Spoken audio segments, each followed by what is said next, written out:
allowed. Use that evidence, race it around.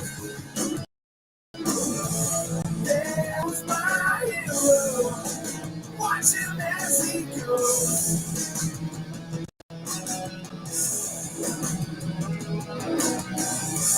There goes my hero. All right, mates, welcome back. JL Scott Fishing and Eats. I hope everybody is doing well on this Thursday morning. I apologize for no live stream on Wednesday when I typically do them.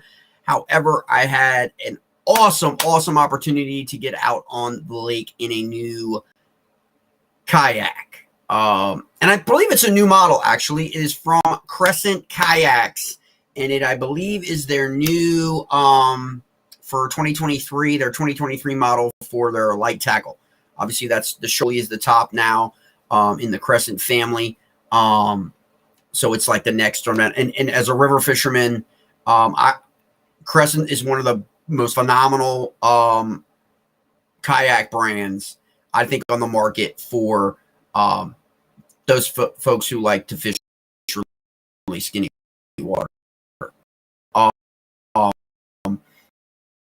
Also, as you know, I'm a huge advocate for the hoodoo of kayaks, which I'm on as well for river if for tidal fisheries where I am located at, which is a phenomenal place. You will get a lot of video coming in 2023 from that platform. So I'm really excited about that. You know, in the tidal fisheries and as well as some of our other deeper water lakes and reservoirs. So that's going to be a lot of fun. So I had an opportunity to get out on the lake, impromptu, learning a lot of things this late fall. I don't know what everybody else is doing, but the biggest question really that I've really come to understand here at the end of this year is, it's a simple question. Are you ready? That is really what it boils down to, is mindset wise, are you ready? And question everything that you do. And I know that is a hard mindset for a lot of people to grasp, that think that they know everything, that think this is the only way. This is, you know, or this is the way I've always done it. So I've had some experience here in the last few things that I didn't really see before, and that of Livescope. There are tons of videos out there that you can put it on the site yet on the channel about Livescope tournaments. That's a thing for another time. What Livescope will do to tournament fishing, because it's not going to it's not leveling the playing field, mates. Okay, that's how it is. Now, if everybody had it, I will say this: if everybody had Livescope in the boat for these tournaments, like NASCAR, where all the cars are supposed to be set up the same, and you only had to worry about a driver beating you, not a car beating you, because all the cars are supposed to be set up the same. Well, in bass fishing tournaments, all the boats aren't set up the same. Okay? So it's not a level playing field, mates. Never has been, and it never will, unless the bass fishing tournament world decides to go that route and provide the anglers with the boat and the Livescope and electronics exactly the same on every boat. You think that's ever going to happen? Of course not. It's not going to happen. So you're never going to have a level playing field. Okay? And you're never going to have a level playing field in fishing because there are people smarter than you and me. Like that, it's not level. Years of experience, okay, of people fishing the same bodies of water over and over and over, year after year after year, okay? And you're coming onto the scene and you're going up against a guy who's fished that lake or that body of water 35 times in his career. He It's not a level playing field. I don't care how good you are. Doesn't mean you can't show out. But we've seen how Livescope has kind of changed the game here. For me, in my experience, because I'm a newbie, probably the surface, okay, of that technology.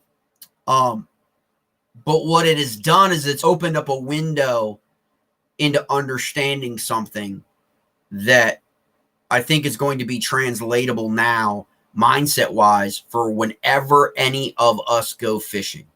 And that is simply forget about everything anyone has ever said about patterns.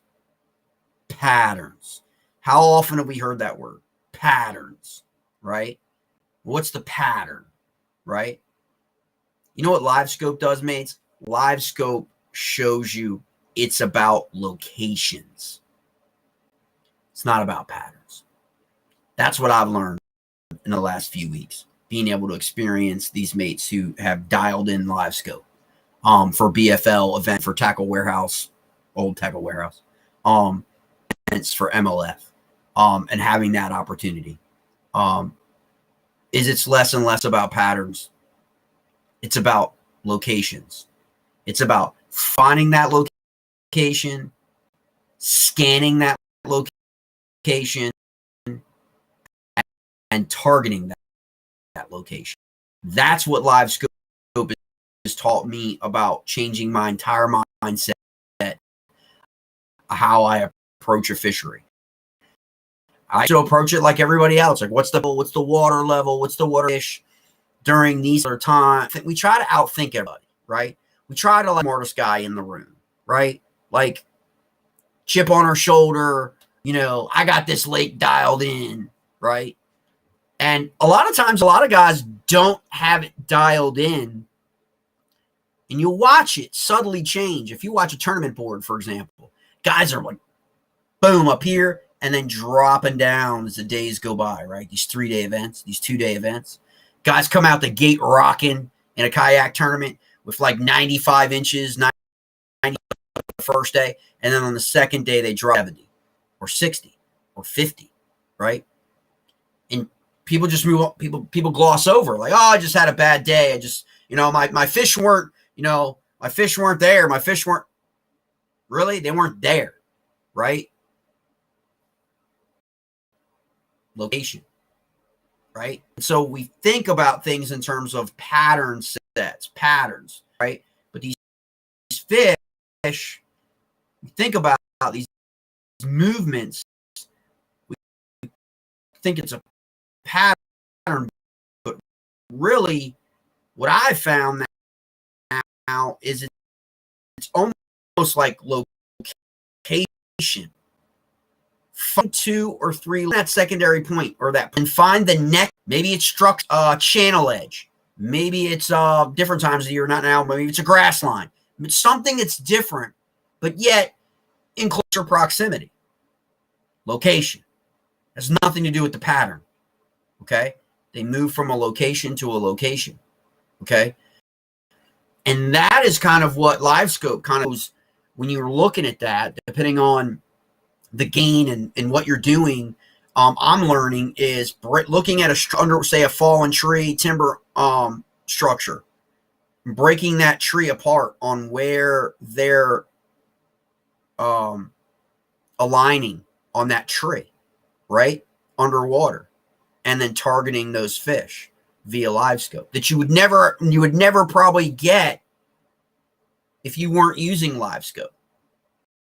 That you would never really okay, I've got it on my graph, and you know what I'm saying? It's a little bit different, in your colors, and you kind of change that out. You definitely see some of the different sizes in fish. For me, I just like scratching that surface of that's a catfish, that's a bass, that's still a major opportunity. For me, that comes with I would say probably years and years of experience. Some of the guys just pick it up really quick.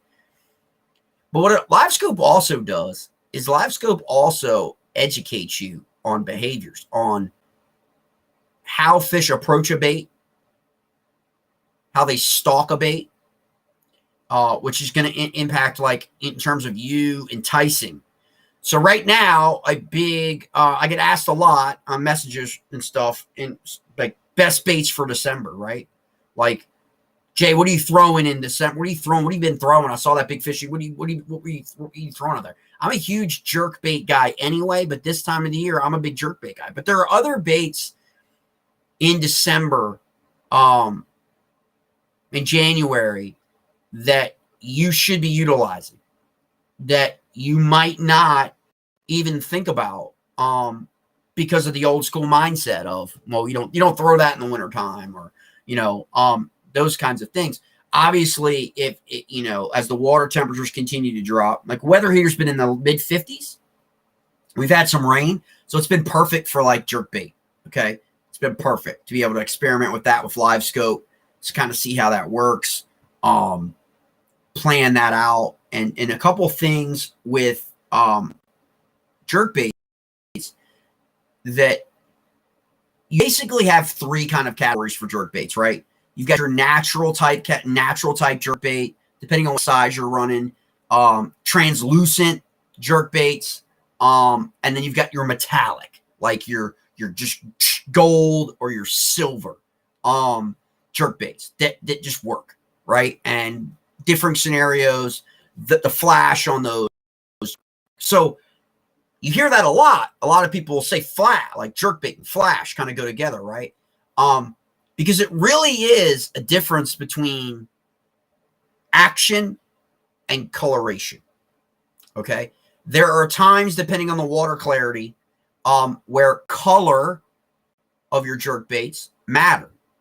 And then there are times in which, like this time of year, it's the action, okay, of a dying bait fish. That's really what you're mimicking, okay, with a jerkbait.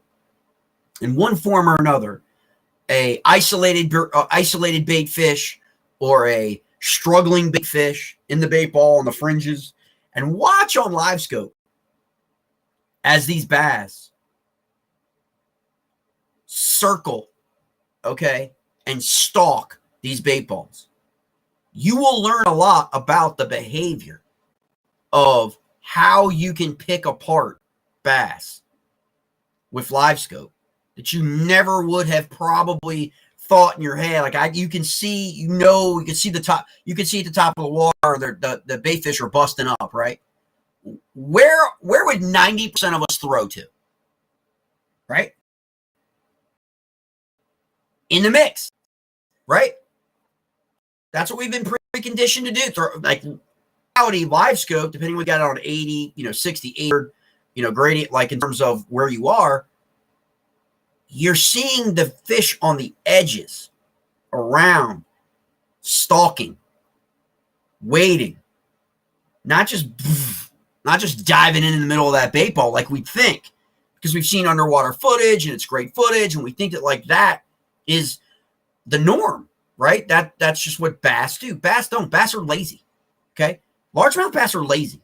I'm a smallmouth guy. Smallmouths are aggressive in these western lakes and reservoirs. Aggressive.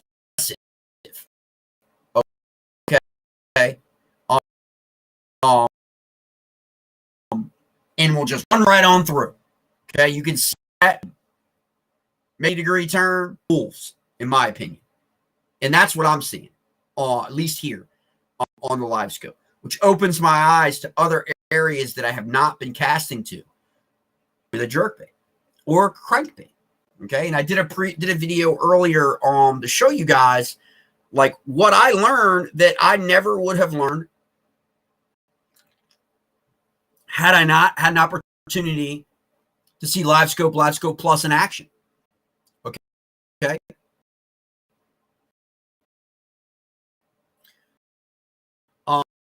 And that's simply, I'm loaded up with jerkbaits, mates. Okay. I got this shit. And what I found is a lot of times you get to that point where jerkbaits and you're using your techniques, and obviously your techniques could be pop, pause. You've heard them all. pop, pause, pop, pop, twitch. Everyone has snap and jerk. Everybody has these different like terminologies for basically the same stuff. Of how you're working your jerk bait, right? And so, but one of the things I want to say to guys that I think a lot of people miss is, look at this jerk bait, okay? Obviously, it's a diver, more of a deeper from the surface jerk bait with the bill on it, right? But a lot of people just concentrate on the bills, but a lot of people complain a lot of times about jerk baits rolling, right? And they're not really be able to get the action that they want, and so therefore you'll hear recommendations for, changing your line. Some guys will go lower on their test. Some guys will go high, or some guys will even throw a braid now, like, okay, to get a kind of action that they want. But a lot of people miss oftentimes is that compared to this. If you look here, how do you think water is going to displace as these baits in water? Okay. This is a smooth line. Okay. Smooth line. So water is going to come just like that, right? It's a smooth move. Okay. Now let's take a look at this end. Okay. It's an awesome jerk bait, mates. Okay. But see the gap here? This is where your line, right? See the gap in there? What do you think happens to water? Okay, water displacement. As water comes, is it coming straight up and over that jerkbait as it's moving in the water? No. Water's being disturbed right here. Okay? Because water is going to come into this bait and then move off. That creates a disturbance, okay? And the roll, okay? Oftentimes, depending on the balancing system that your jerkbait has. And so, as opposed to this, so you actually, mates, what I have found is you do not have to fish the longer bills to their depth that they're rated at, okay? You can fish them higher up and actually get a smoother movement, okay, in the water. And a lot of people miss on that. A lot of people don't really understand. They just look at the bills, and the bills just determine how deep, the depth of the jerkbait is going to be. Correct. But how does it impact the water displacement and the action of said jerkbait? If it's a suspended jerkbait, a floating jerkbait, okay? And so that a lot gets worse. One of the things I found, I covered a little bit in a shorter video, is I found a lot of times that if you don't have the action dialed in, okay, to entice a strike, you see it on Livescope, okay? If you don't see it on Livescope, you're kind of out in the dark, like most of us have been,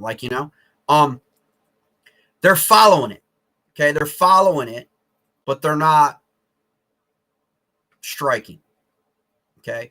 Which means they see it. Remember, bass see in coloration cones of green and red, okay? Those are the colors they see. All the other fancy colors on the aisle are all great and all, but the reality of it is science proves that bass see things in shades of green and red. Everything else is kind of gray, okay? So it's the action, right, and the water displacement, okay? And there are other senses that tell them, okay, prey, right?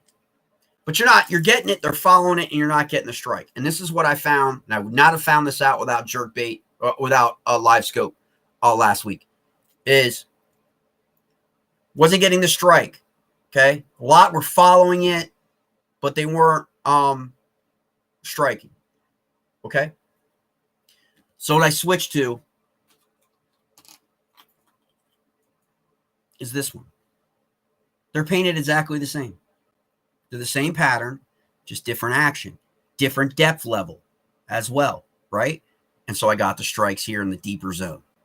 Now, what was happening was those fish were coming up, looking up. Remember, Where are fish right now in December?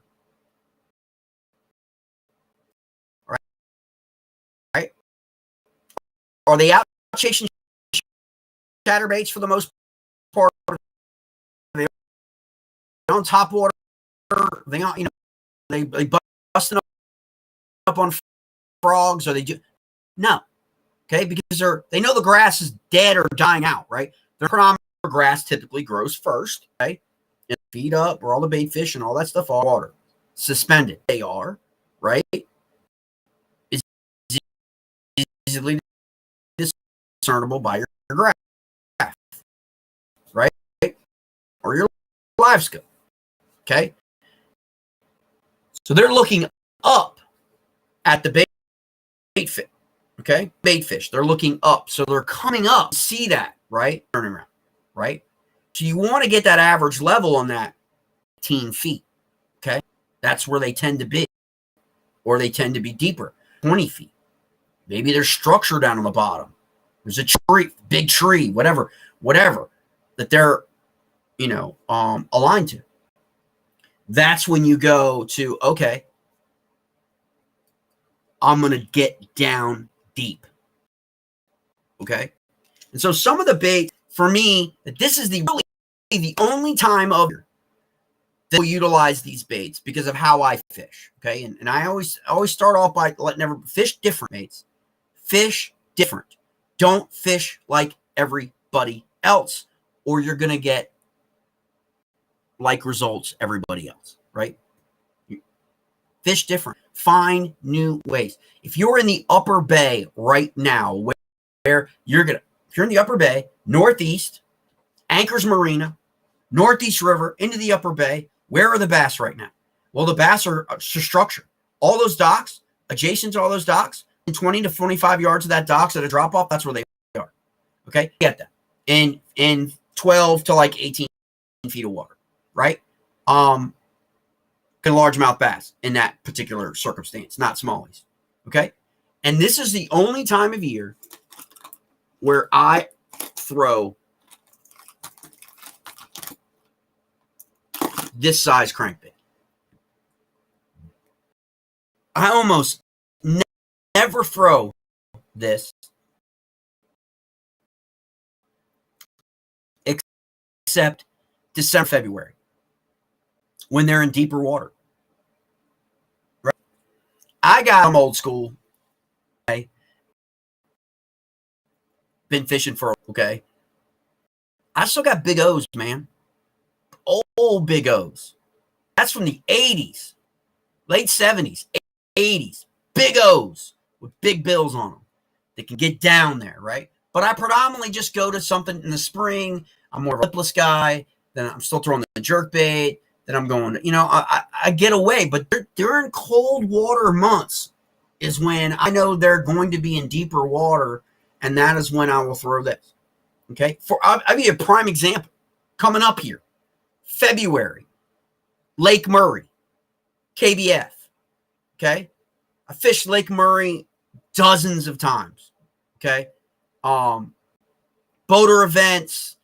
When I lived down in South Carolina, going to Columbia, and look, that lake can be straight fire in the mid lake. That lake can be drier, all that stuff, or it can be very, very, very hard, depending on the weather, depending on a lot of things, depending if you're going to go all the way upriver, and if you're running and gunning, you're in a bass boat, you can go up slowly, you can go all the way up, right? It depends on what the boundaries are going to be, but for the most part, this is one of the bodies of water where I am going to throw in February. If you're not shallow, if you're not for upper ends, and you're in mid lake and you're in deeper water, or you're fishing where the man-made rock banks that are done by the construction of the new homes on the lake, right? And it's like, I wouldn't even call it a riprap. I mean, it's just freaking like dumped rocks, and then there's those big long docks, and then you've got deeper water adjacent to it. I don't know if you can see the coloration on this, mates. But this is like your herring, okay? Like blueback, shad that you're going to get in Lake Anna in Virginia. Another example. deeper water tends to be where I catch the fish, in those places, not shallow, not up shallow. That doesn't say that there aren't fish shallow. But for me, during this time of year, from now until spring really is spring, okay, these are the jerkbaits. I mean, these are the crankbaits, right, that are deeper. They're going to get down there, and your Livescope is going to show that. See if you can get the right color out of this because of the lighting. There you go. Okay. Herring, shad, that's really what you want to look for. Okay. You can actually do manipulations where you use the colors, but you do it in a crawl pattern too as well. So that's kind of cool. But those are like deeper. You're talking about getting down 15 feet. Okay. And so once you locate, okay, scan, target are your three principles for a Livescope, in my opinion. Okay. It's going to help you locate the fish. Then it's going to help you scan where the area is. And then you're going to target the fish. And that's what you get. It's where a lot of people get with Livescope, where they're like, I hate watching guys look at screens all day long during the tournament. Right. When they're scanning and targeting, watching how the fish align or read, and then that becomes like the baits right on these bass' heads, because they've gotten that good at dialing in their Livescope. And it's fascinating to watch. Someone who's been using Livescope for over a year now, it's nuts. It's like a video game. And so I understand why a lot of people, push back against it. But I mean, this time of year, it's great in terms of, because fish are deeper. And so you can bait down to a crankbait once you've located them. There's no pattern really going on. They're in deeper water and they're going to stay there, hunkered down. So you either got to get down there with something, or you got to entice them to come, like the jerkbait does. One of the things that I prefer to do with the jerkbait that I don't know if it's like, I don't know how popular it is. That in terms of technique wise, I love this jerkbait right here. And I say this to a lot of people. You do not need to spend $24.99 and, subscribe to the branded commercialism of Megabass fish for the jerkbait. Okay. Megabass is great. Don't get me wrong. But I think they're like a first mover mentality. There's so many more jerkbaits now that have the balancing, and the quality now. Rival Megabass, at least in my experience, I don't have to spend $24.99 for a jerkbait, which it's a lot of people off, like in terms of learning how to bait fish, because they consider it to be expensive. And if you lose, it's like a glide bait. You lose a $35, $40 glide bait, you're having a bad day. But you just don't have to do that anymore.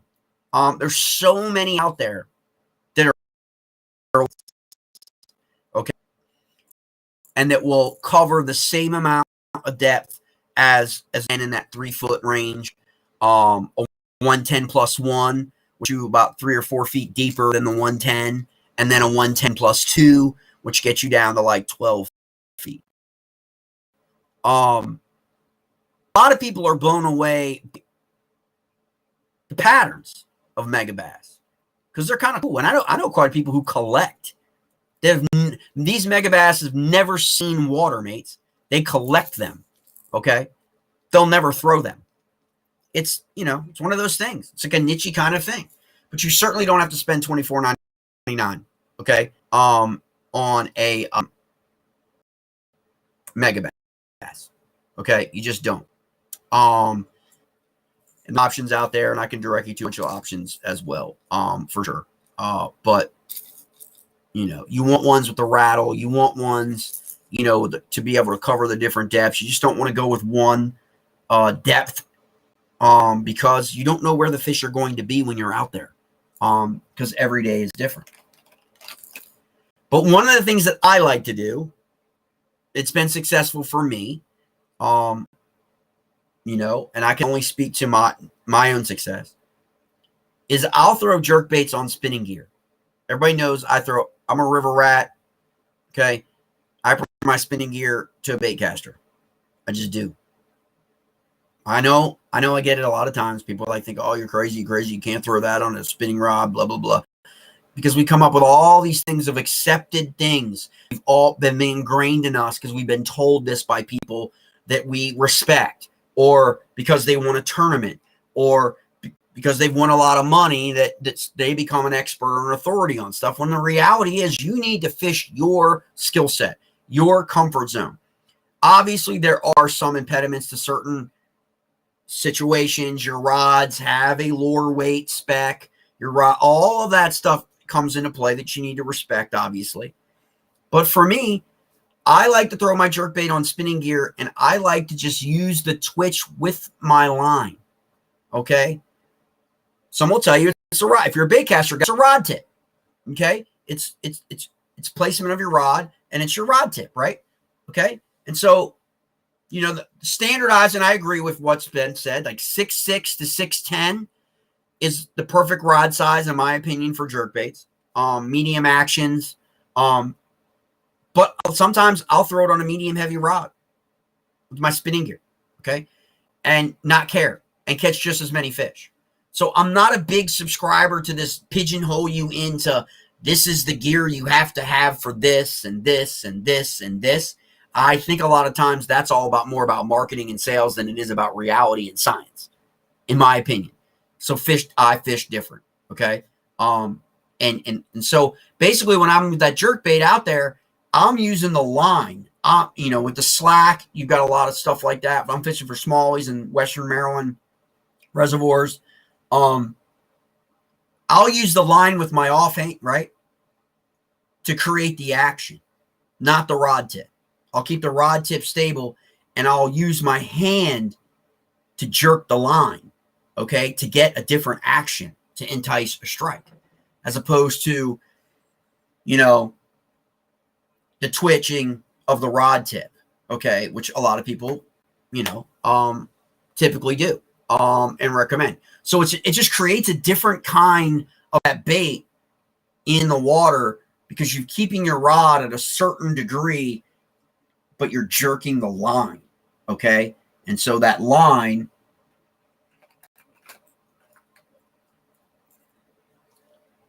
is jerking right here, okay? And so, and then inevitably what I found in the last week or two with the bite is, people will talk about how like it's the action, right, that entices the strike, right? Oftentimes it's the pause. And it's the pause and then that first move. So if I jerk that line, okay, and I pause, and I just let that thing, if I just let that jerkbait level out, and as soon as I do that, as soon as I don't even complete the drop of my hand, that's when they strike.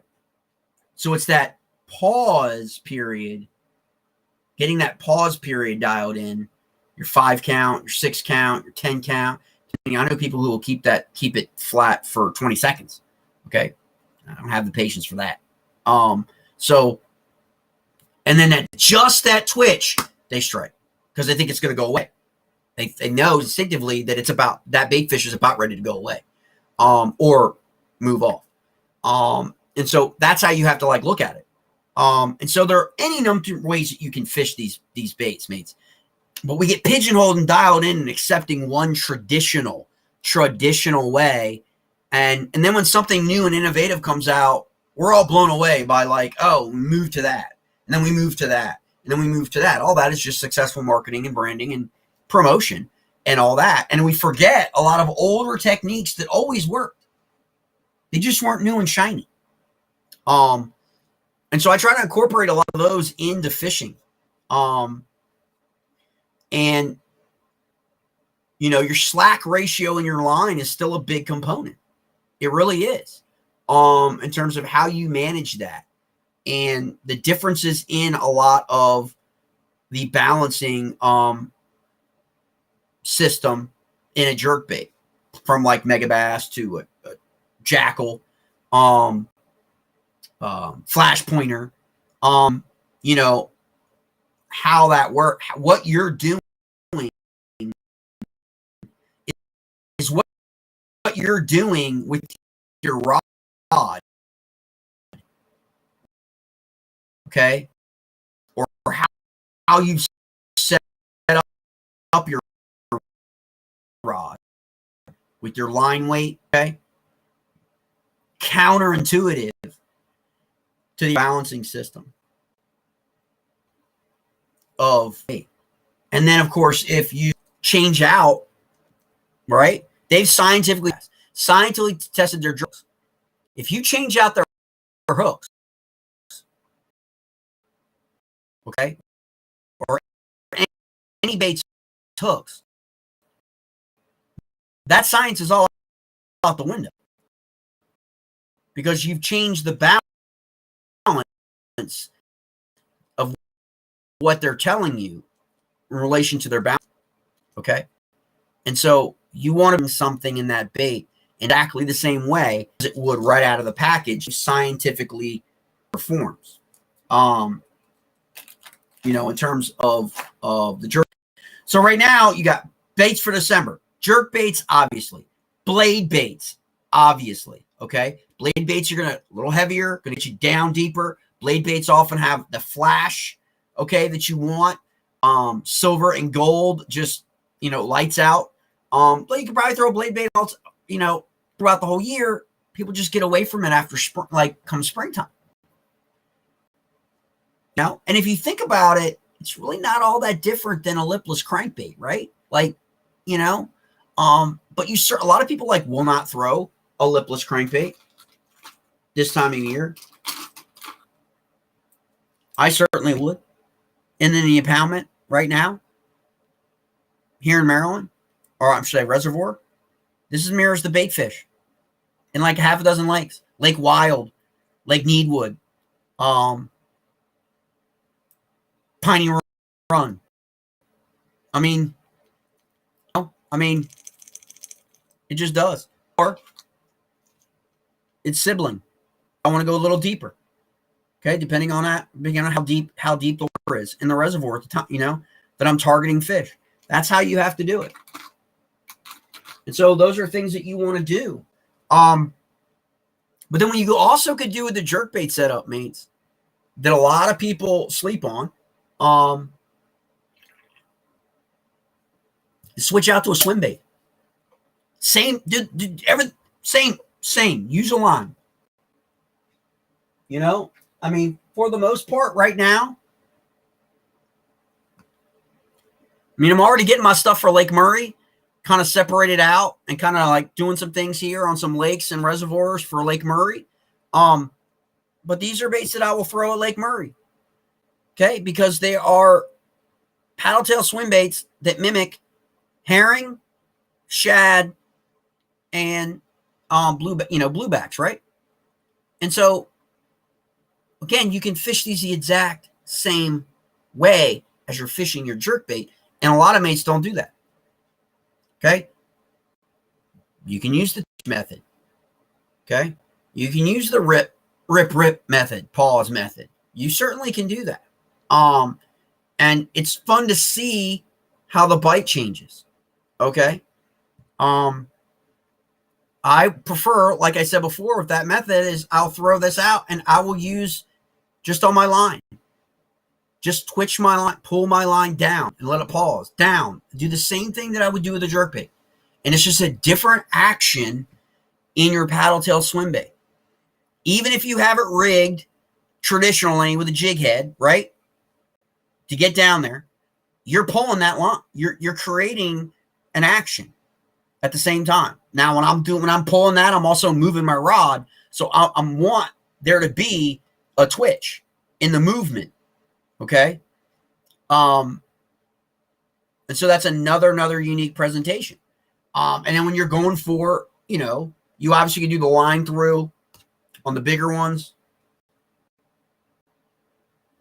Like this one I'm setting aside. I go big boy hunting. Okay. Do a line through technique as opposed to the jig head with treble. You can do that for deeper water. If you're doing offshore, that's the kind of way to go. One of the colors I would recommend to always have, depending on what you're noticing with bait balls, depending on what you're noticing is happening, is you're going to have in all that. If you go on YouTube, look at a video for bait ball, watch the fish, how you've all seen it, right? They end up hitting each other. And a lot of times fish get injured, right? And those are the ones that fall out, right? Those are the ones that fall out of the moving bait ball. They get singled out, okay? And oftentimes become lunch and that's when that has the red, okay? Sign bait fish, bleeding in the water, okay? And then for this particular one, what it is you want to make sure that you use some liquid mayhem, some kind of fish attractant, okay? And that'll work for you. So those are other swim. You can still throw the swim bait and the jerk bait in the wintertime, okay? Try and entice strikes, usually utilizing the same thing. You got your blade baits, spy baits. Spy baits also work in the wintertime.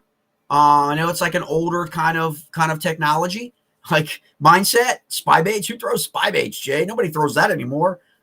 Again, fish different. Have that with you to try that in the arsenal.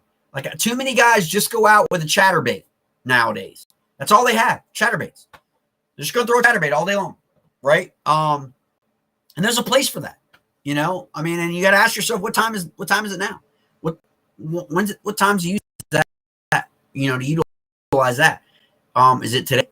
And so you want to make sure that this is the opportunity for you to try some other things, including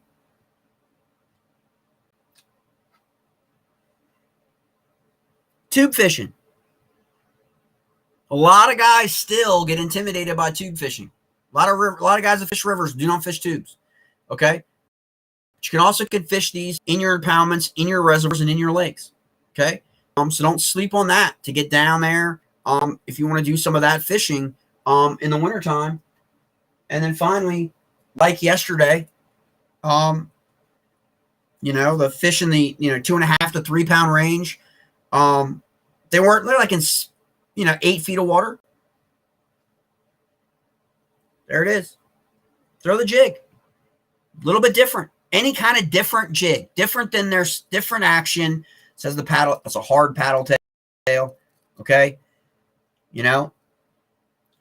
This bait really is meant for musky pike, pickerel. Pickerel will eat it up. So if you're looking for bass and you're in a lake or a reservoir that has a ton of chain pickerel, you might want to keep and not out on the water, because chain pickerel will absolutely hammer this bait. But bass will, in the wintertime, will take it just as well, especially in that deeper water. And so keep that in mind, so there's any number of things that you can do in December, if you're willing to get out there, and fish it out, and get prepared to change your mindset for next year. You've got to be ready, right? Are you ready? That is what you have to ask yourself. When you're getting ready to get out there in 2023, in terms of setting yourself up for success. And like I said before, Livescope has kind of opened my eyes to things. I think it's good. I think Livescope has the opportunity to make people better anglers, because it basically gets them more in tune with what's going on in the water that they may not. I have no idea what the technology is going to bring 2 years from now, 3 years from now, I mean, 5 years from now, everybody could have Livescope. I mean, may not be nearly as expensive because of the new technology that always seems to come out. The current technology, maybe $1,000 by then instead of $2,000 or $2,500.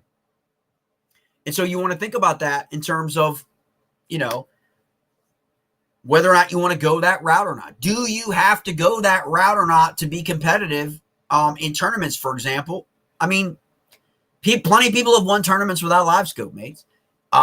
Going forward, Livescope tends to take people, I'll be honest, Livescope tends to take people away from shallow water fishing, okay? If you're a shallow water fisherman, that still is a strength of yours and an opportunity because less people are going to be fishing where you normally fish. So if you've got your location dialed in that is holding fish, you may be the only one in a particular tournament, or one or two versus 5 or 6, because guys are live scoping out in deeper water offshore. That's what I predict will happen at Lake Murray. Is the guys with live scope will be off dryer and places like that, and in deeper water at mid-lake bite, there's big fish there in deeper, and they'll utilize their live scope, and then the creeks will be left empty. I mean, it's February for Lake Murray, so the grass obviously isn't what it is like it is in April, in those creeks and then back in the river. But that's predominantly what people will do because more and more kayak anglers are moving towards live scope as well. I'm pretty sure the top guys were live scoping. And so, you've got to factor that in, whether or not you're going to keep up with the Joneses. I'm just saying from my experience, fishing predominantly rivers, it's not my opinion yet. Like, because I fish 85% of the time I'm fishing on a river, in less than 4 feet of water. So, but during this time of year, I'm fishing on reservoirs and lakes. Okay. And it's highly effective on reservoirs and lakes. I can tell you that right now. It's opened my eyes to a lot of things in a lot of places in terms of, again, locating fish, scanning the location, and then targeting those fish specifically with certain baits. So it's just been an awesome experience, and I can't thank the mates enough for allowing me, and basically giving me a class on Livescope. So Elite Kayak Fishing, I got their, I posted it up on the Facebook page, JL Scott Fishing and Eats. Thanks, Torrance, heads up for providing me the graphic. I posted it up. So Elite Fishing's the Northeastern Trail, man, smallmouth army, you got to jump on this. Guys like me want to chase smallies next year in some of these locations. You got to jump on the Elite Kayak Fishing. You can find them on Facebook. So you've got a lot of events on Cayuga this year for multiple trails, okay?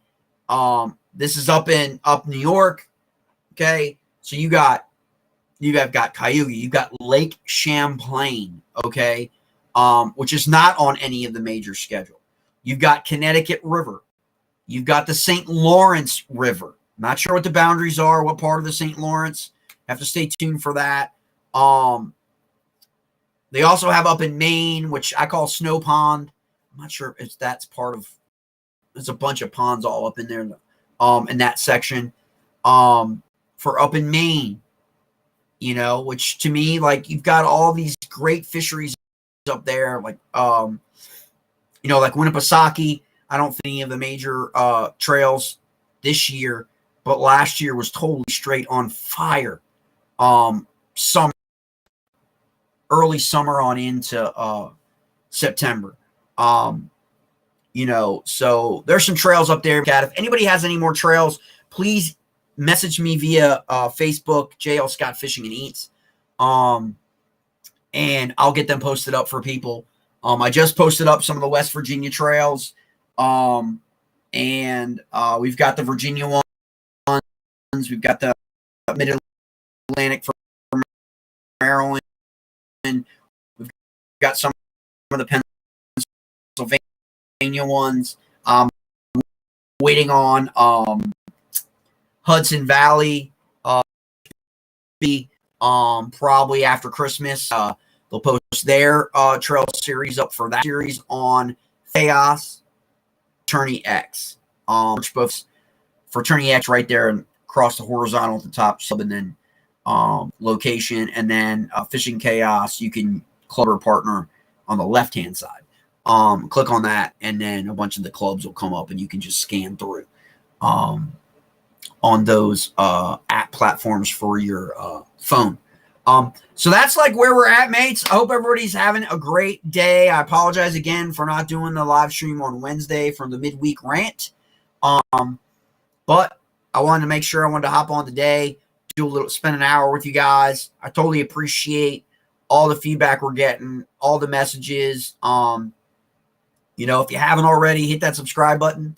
So you can make sure that you get the, or notification bell, whatever that mess is, and you can make sure that you're getting the information and the coverage and all of that. And follow along on Facebook. You can also join the Smallmouth Army Facebook group, private Facebook group on Facebook. If you want to chase some smallies, we got some other things coming up with the Smallmouth Army with new line of swag, sweatshirts, caps, everything going on that's going to happen. It's going to be an exciting time in 2023. You're also going to be able to hit up the newsletter, and the newsletter will basically come to your box via Substack, and you'll get all the deals from sponsors. You'll get the deals from that are not going to be YouTube channel. They're not going to be on Facebook. They will solely be listed via the newsletter with updates and op-ed commentary and lake breakdowns and spot burning breakdowns and equipment breakdowns, new releases, new product news from, the entire fishing community. So 2023, you want to make sure with the newsletter that is being revamped. You guys tuning in.